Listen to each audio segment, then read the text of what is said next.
मित्रों नमस्कार, स्वागत है आपका हिमालनी टीवी यूट्यूब चैनल में।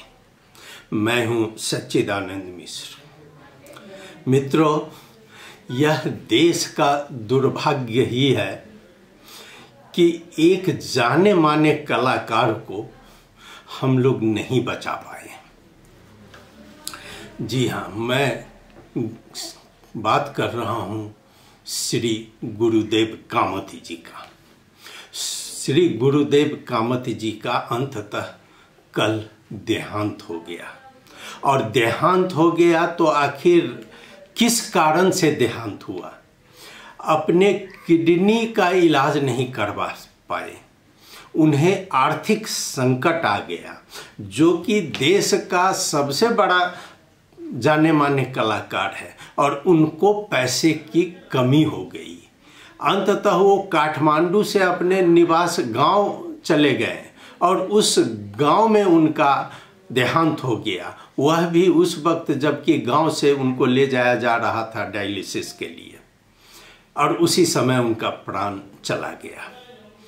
गुरुदेव कामत जी को आज हम एक श्रद्धांजलि अर्पित कर रहे हैं।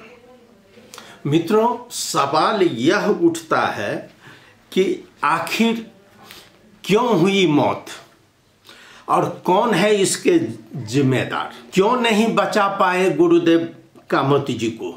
एक आज मधेश में चारों तरफ हो रहा है कि सबसे बड़ा कलाकार गुरुदेव कामत थे, लेकिन उन्हें बचाने से, उन्हें मरने से पहले ये लोग कहाँ थे?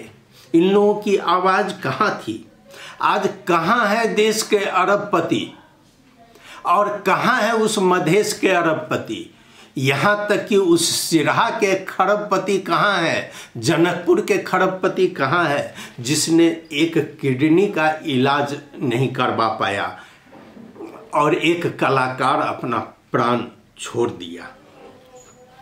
महोदय, अब इसका अगर हम गंभीर से जांच पड़ताल करते हैं तो इसमें करीब करीब सभी दोषी हैं। क्या गुरुदेव कामत मधेसी होने का मूल्य चुकाना पड़ा उनको? जी हाँ, अगर देखा जाए तो विशुद्ध रूप से यही है कि गुरुदेव कामत उनको उतना सोर्स नहीं पहुंच पाया कि वह उनका रकम जुटा पाए, और हम लोग जितने लोग हैं सब उनसे फायदा लेते रहे, उनसे काम गीत गवाते रहे, लेकिन जब उनको जरूरत पड़ी तो नेपाल में कोई भी व्यक्ति उनका साथ नहीं दिया। आज कल से देखिएगा तो फेसबुक रंगा हुआ है केवल एक बात को लेकर कि गुरुदेव कामत खुद अपने भी कहे हुए थे कि जब उन्हें बुलाया गया जनकपुर में तो अपने साथी को लेकर जनकपुर गए, और वो कला संस्कृति का प्रोग्राम था जिसमें उन्होंने लगातार 4 घंटा अपनी कलाकृति का प्रस्तुति की, और 4 घंटा के बाद वहाँ कहा गया कि उनको पैसा दिया जाएगा। ये मधेसी प्रज्ञा प्रतिष्ठान द्वारा वहाँ आश्वासन दिया गया कि 1 लाख रुपए उनको दिया जाएगा, लेकिन उनको नहीं दिया गया। कल से जनकपुर के जो अधिकार कर्मी है मैथिली कला साहित्य अभियानी, वो फेसबुक को रंगे हुए हैं कि मधेसी प्रज्ञा प्रतिष्ठान से राम भरोस कापर जी को हटाया जाए कि उन्होंने पैसा नहीं दिया। वास्तव में अगर ये जानबूझकर पैसा नहीं दिया गया तो यह राम भरोस कापर जी की बहुत बड़ी गलती है, उन्हें इतिहास कभी माफ नहीं करेगी।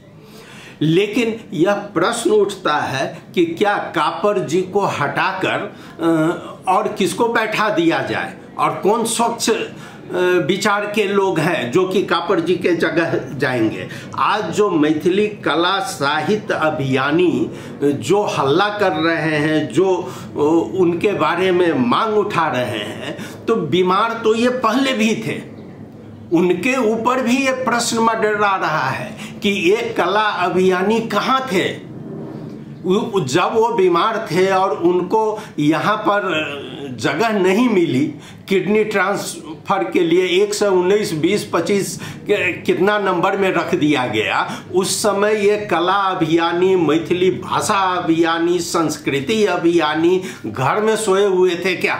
हाँ, ये कला अभियानी की ही बात नहीं है। अब आइए कि देश की सरकार क्या कर रही थी। केंद्र सरकार के लिए तो कह सकते हैं कि केंद्र सरकार हमेशा से मधेशियों के प्रति भेदभावपूर्ण रवैया रहा है, लेकिन आज जो बंटवारा हुआ है 7 प्रदेश में, तो वहाँ के मधेश प्रदेश वाले कहाँ थे? वहाँ की सरकार कहाँ चली गई थी? केवल कुर्सी बचाने के लिए? क्या उन्हें मालूम नहीं था कि कामती जी की ये हालत है, दोनों किडनी उनका काम नहीं कर रहा है? तो मधेश सरकार कहां पर थी? हम प्रज्ञा प्रतिष्ठान के अध्यक्ष को हटाकर क्या करेंगे? जी हां, कमजोरी हमारी भी है। हम अपनी कमजोरी को पहले देखें कि हम कहां चुके हैं उनको बचाने में। तो निस्संदेह हम देख रहे हैं कि यह जो आज हम हल्ला कर रहे हैं वो सभी इसके पीछे कहीं ना कहीं जिम्मेदार जरूर है कि गुरुदेव कामत जी को नहीं बचा पाए। अब आइए, मैं गुरुदेव कामत जी की ही बात अगर करूं तो मैं उनके बारे में आपके समक्ष कुछ रख देना चाहता हूं। आज से 4 वर्ष पहले हम गए थे, खुद हमारे हिमालय के लीलानाथ गौतम जो जीवन संदर्भ चला रहे हैं, तो जीवन संदर्भ के क्रम में उनके ऑफिस कार्यालय गए थे और वहीं से कुछ जानकारी मिली थी जो गुरुदेव कामत जी के ही आवाज में हम आपको बता रहे हैं, उन्हीं के द्वारा कहा गया। सबसे पहले मैं गुरुदेव कामत जी का यह बता देता हूं कि गुरुदेव कामत वरिष्ठ साहित्यकार, संगीतकार एवं गायक। उनका जन्म विक्रम संवत 2012 साल भाद्र 5 गते सिरहा स्थित लक्ष्मीपुर पतारी वार्ड नंबर 2 पोखर भिंडा में हुआ। उनके पिताजी स्वर्गीय लक्ष्मण कामत और माताजी स्वर्गीय अग्र देवी कामत हैं। गुरुदेव कामत अपने 4 भाइयों में मझले भाई हैं। नेपाल के शास्त्रीय संगीत जगत में आप किसी पहचान के मोहताज नहीं हैं। हम कह सकते हैं कि शास्त्रीय संगीत बनाम गुरुदेव कामत। आप शास्त्रीय संगीत के ज्ञाता हैं। लगभग 14-15 हजार से भी ज्यादा उनके शिष्य हैं जो उनसे शिक्षा दीक्षा ली है। 77 में 1977 में रेडियो नेपाल से आयोजित शास्त्रीय तथा आधुनिक गायन दोनों में श्री कामत पुरस्कृत हुए। शास्त्रीय गायन विधा में वे प्रथम, आधुनिक गायन विधा में द्वितीय। नेपाल के सांगीतिक इतिहास में इस तरह एक ही बार दोनों विधा में पुरस्कृत होने वाले वो प्रथम व्यक्ति हैं। 2061 साल में केवट रत्न उपाधि, विक्रम संवत 2064 साल में इमेज चैनल सम्मान, विक्रम संवत 2072 साल में मिथिला विकास कोष की ओर से सल्हेश सांस्कृतिक सम्मान, विक्रम संवत 2073 साल में मधेश रत्न उपाधि, विक्रम संवत 2076 साल में राष्ट्रपति जन सेवा श्री पदक जैसे सैकड़ों सम्मान पदक से आप विभूषित थे। जी हाँ, यह जीवन संदर्भ के क्रम में हिमालय के लिए लीलानाथ गौतम का तैयार किया हुआ है। आपको बता दें कि पढ़ाई लिखाई शिक्षा में वो ज़्यादा पढ़ नहीं पाए, वो 7 क्लास तक पढ़े। उन्होंने अपने ही कहा है कि वो एक जब बच्चे थे तो उस समय से थोड़ा गायन में रुचि थी और उनके गांव में एक हसन मियाँ नाम का व्यक्ति था जिसको कि वो जीजा जी कहते थे और वो हसन मियाँ ने स्पष्ट कहा कि आप अगर सीखना चाहते हो तो तुम मेरे साथ चलो। ठीक 12 बजे रात, भदौ का महीना था, 12 बजे रात में उन्होंने घर छोड़ दिया। 12 बजे रात में भादौ के समय था, भादों का समय था। भादों के समय में हम घर से भागे। हमारे बड़े भाई साहब दिल्ली से आए थे, तो उनकी जेब में 200 का नोट था। सांझ में हमने निकाल लिए इसको, और घर छोड़ के घर में एक बड़े भाई आए हुए थे, उनके पॉकेट से 200 रुपया लेकर वो निकल गए। निकल के वो मियाँ साहब के पास पहुँचे। मियाँ साहब ने उन्हें कलकत्ता ले गया और कलकत्ता ले जाकर उन्हें एक नाटक रामलीला में रखा गया। वहाँ पर कुछ कंपटीशन चल रहा था, जिस कंपटीशन में इन्हें बुलाया गया और बुलाकर, तब बहुत उस समय छोटे थे, और छोटे थे तो इनको कहा गया कि भाई तुम गा सकते हो तो गाओ, तुम्हारा परीक्षा है। तो परीक्षा में उन्होंने कहा कि ठीक है, मैं गाकर सुनाता हूँ। और जब उन्होंने गाना शुरू किया तो उन्होंने कहा कि मैं एक गीत गाता हूँ, मन्ना डे की गीत थी, और उस गीत को उन्होंने वहाँ प्रस्तुत किया कि लगा चुनरी में दाग छुपाऊं कैसे। ये गीत जैसे ही उन्होंने गाया, उसके बाद में तालियों की गड़गड़ाहट, और उसके बाद लोगों ने उनको और कई गीत का फरमाइश कर दिया, और यहीं से उनकी नौकरी लगी 25 रुपए के महीना से, और वो गीत गाने का काम शुरू कर दिए और गायन सीखने भी लगे। वहीं वो मियाँ साहब ने एक गुरु के पास ले गए, गुरु ने उनको शिक्षा दीक्षा दी, और काफ़ी उन्होंने प्रांगत होकर वहाँ से फिर घर लौटे। तो 3 साल बाद जब घर लौटे तो गांववासी और घर में वो रोना धोना उसको देखकर खुशी से लोग रोने लगे, और तब उन्होंने बताया कि मैं ये सीख कर आया हूँ। उसके बाद उनको गांव में कुछ दिन रहे, स्कूल में नाम लिखाया गया, लेकिन वो स्कूल में नहीं पढ़ पाए। उनको पढ़ने में, वो साफ कह रहे थे कि हमको पढ़ने में मन नहीं लगता है, केवल गायन के क्षेत्र में। उसके बाद वो दरभंगा में 15 साल रहे। 15 साल में उन्होंने दरभंगा में गीत गायन का काम किया, और वहाँ से भी बहुत चीज़ सीखे। फिर वहाँ से आने के बाद एक गांव में भरत लामा नाम के, जो कि खुद बताते हैं, भरत लामा नाम के एक गायक थे, जिन्होंने उनको लेकर काठमांडू लाया, और काठमांडू में बड़े बड़े जो गीतकार थे, गायक थे, उनसे उनको परिचय कराया। लेकिन उसके बाद वो आंदोलन चल रही थी, और उस आंदोलन में वो काठमांडू में रह नहीं पाए, फिर चले गए घर। बाद में फिर दोबारा काठमांडू आए। काठमांडू आने के बाद उन्होंने काठमांडू में प्रसिद्ध जो तबला वादक थे और होमनाथ उपाध्याय, उनसे भेंट हुई। फिर गोपाल योंजन जी से भेंट हुई। होमनाथ दाहाल जी ने उनको बहुत मदद किया, और मदद करने के बाद उनको कई पुरस्कार मिलने लगा, और कई जगह उनको काम मिलने लगा। रेडियो नेपाल ने भी उन्हें आमंत्रित किया और उनसे गायन का काम करवाया।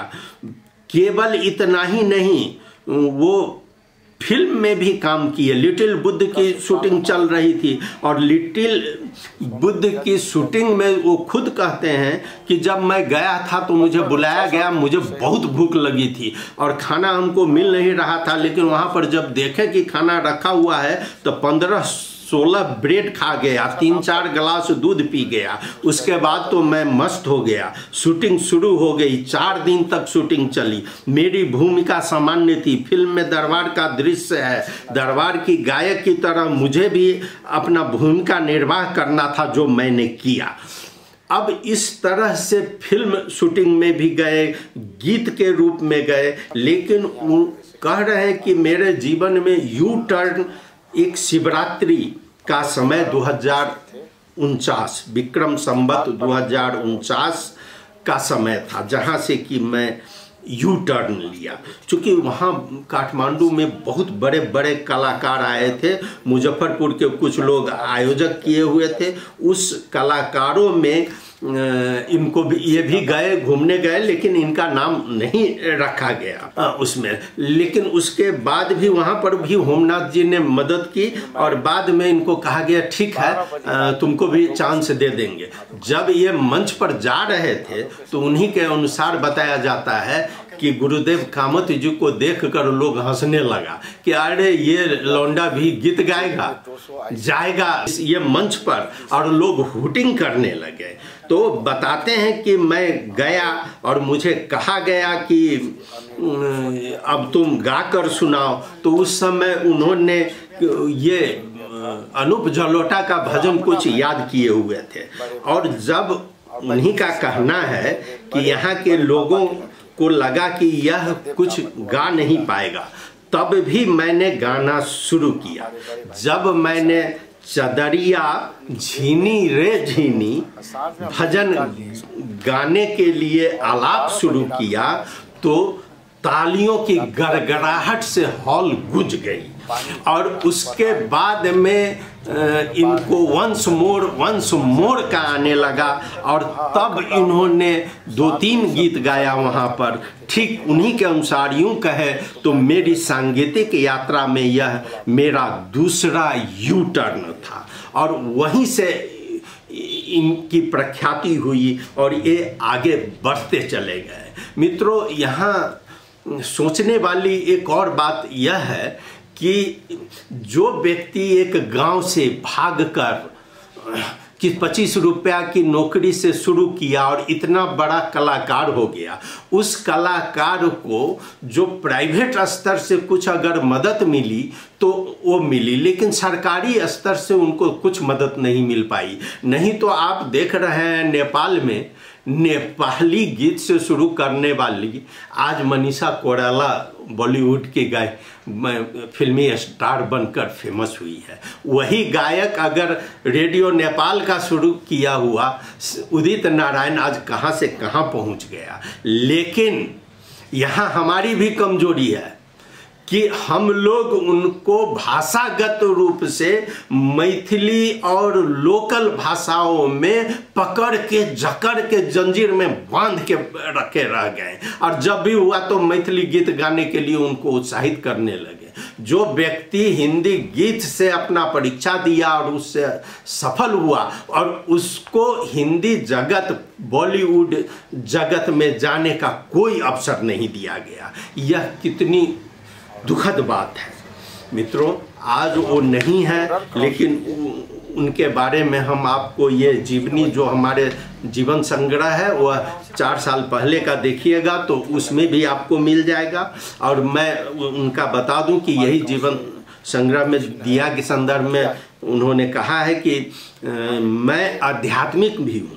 हर मनुष्य किसी ना किसी धर्म से आबद्ध है, जिसको हम लोग अध्यात्म भी कहते हैं। मैं भी अध्यात्म से जुड़ा हूँ। सनातन धर्म ही मेरा धर्म है। संसार का सबसे बड़ा और पुराना धर्म ही यही है, लेकिन जो जिस धर्म में है उसके लिए वही धर्म ठीक है। मैं अपने धर्म को बहुत मानता हूँ, पूजा पाठ भी करता हूँ, सुबह शाम भगवान का नाम लेता हूँ, जाप करता हूँ। हिंदू धर्म में जितने भी प्रमुख देवी देवता है उन सब का स्मरण करता हूँ। मेरे कुल देवता हैं घर पर, मैं उसका भी स्मरण करता हूँ। संगीत का साधक हूँ, इसलिए विशेष रूप से सरस्वती को स्मरण करता हूँ। माता पिता को स्मरण करता हूँ, वे भी हमारे लिए देवता के समान है। ये गुरुदेव कामत जी का भाषण है। और अंत में गुरुदेव कामत जी कहते हैं, और हमको क्या चाहिए? जी हाँ, उन्हीं के शब्दों में, मेरे 3 बेटे हैं, 1 बेटी है। एक छोटे बेटे के अलावा सबकी शादी हो गई है। हम सब लोग संयुक्त रूप में रहते हैं। शादीशुदा बेटा बहू पोता पोती सब एक ही जगह में रहते हैं। आज के ज़माने में इस तरह रहने वाले कम ही परिवार होते हैं। यूँ कहे तो हमारा संयुक्त परिवार है। अपने संतान के ऊपर मेरा जो कर्तव्य था वह मैंने निर्वाह किया। सब अपने अपने जगहों में काम कर रहे हैं। मेरी मान्यता है कि उन सब का अपना अपना भाग्य है। मेरी मान्यता है कि जो सुख के लिए कुछ करता है वह सुखी नहीं होता। यह कितनी बड़ी बात है कि जो सुख के लिए कुछ करता है वह सुखी नहीं होता है, लेकिन जो कुछ काम करके खुश होता है वह खुशी रहता है। लेकिन खुशी प्राप्ति के लिए जो करते हैं उससे खुशी मिलने वाला नहीं है। जीवन में कभी भी मैं उदास नहीं रहा। संगीत में मैंने जो कुछ किया इससे मुझे जितना मिलता है मैं उसी से खुश हूँ, क्योंकि जो भगवान की कृपा है वही मुझे प्राप्त होता है। मैंने अभी तक न बैंक बैलेंस किया, ना ही मेरा काठमांडू में घर है, यहाँ जमीन भी नहीं। इस कमाई से गांव में घर जमीन नहीं खरीदा है, बस अपना परिवार पाल रहा हूँ, तब भी मैं बहुत खुश हूँ। उन्होंने एक कहावत कही है, साई इतना दीजिए जामे कुटुम समाए, आप भूखा न रहूं साधु न भूखा जाए। कहावत है, साई इतना दीजिए जामे कुटुम समाए, आप भूखा न रहूं साधु न भूखा जाए। भगवान हमको उतना ही दो जिसमें हम खुश रहें। जो दो चार हमारे गेस्ट आए वो हमारे घर से भूखे ना जाए, बस और क्या चाहिए जीवन में। जी हाँ, आज श्री कामत जी हमारे बीच नहीं है, ये कहकर चले गए हैं और हम लोग उनको बचा नहीं पाए। लेकिन कामत साहब, आप जहाँ भी होंगे आपकी आवाज़ अमर रहेगी और इस वायुमंडल में विचरण करती रहेगी। कभी आपका आवाज़ गुम होने वाली नहीं है। हिमालय की ओर से एक विनम्र श्रद्धांजलि आपके प्रति। मित्रों, आपके समक्ष मैंने रखा, कैसा लगा आप जरूर अपनी प्रतिक्रिया भेजिएगा।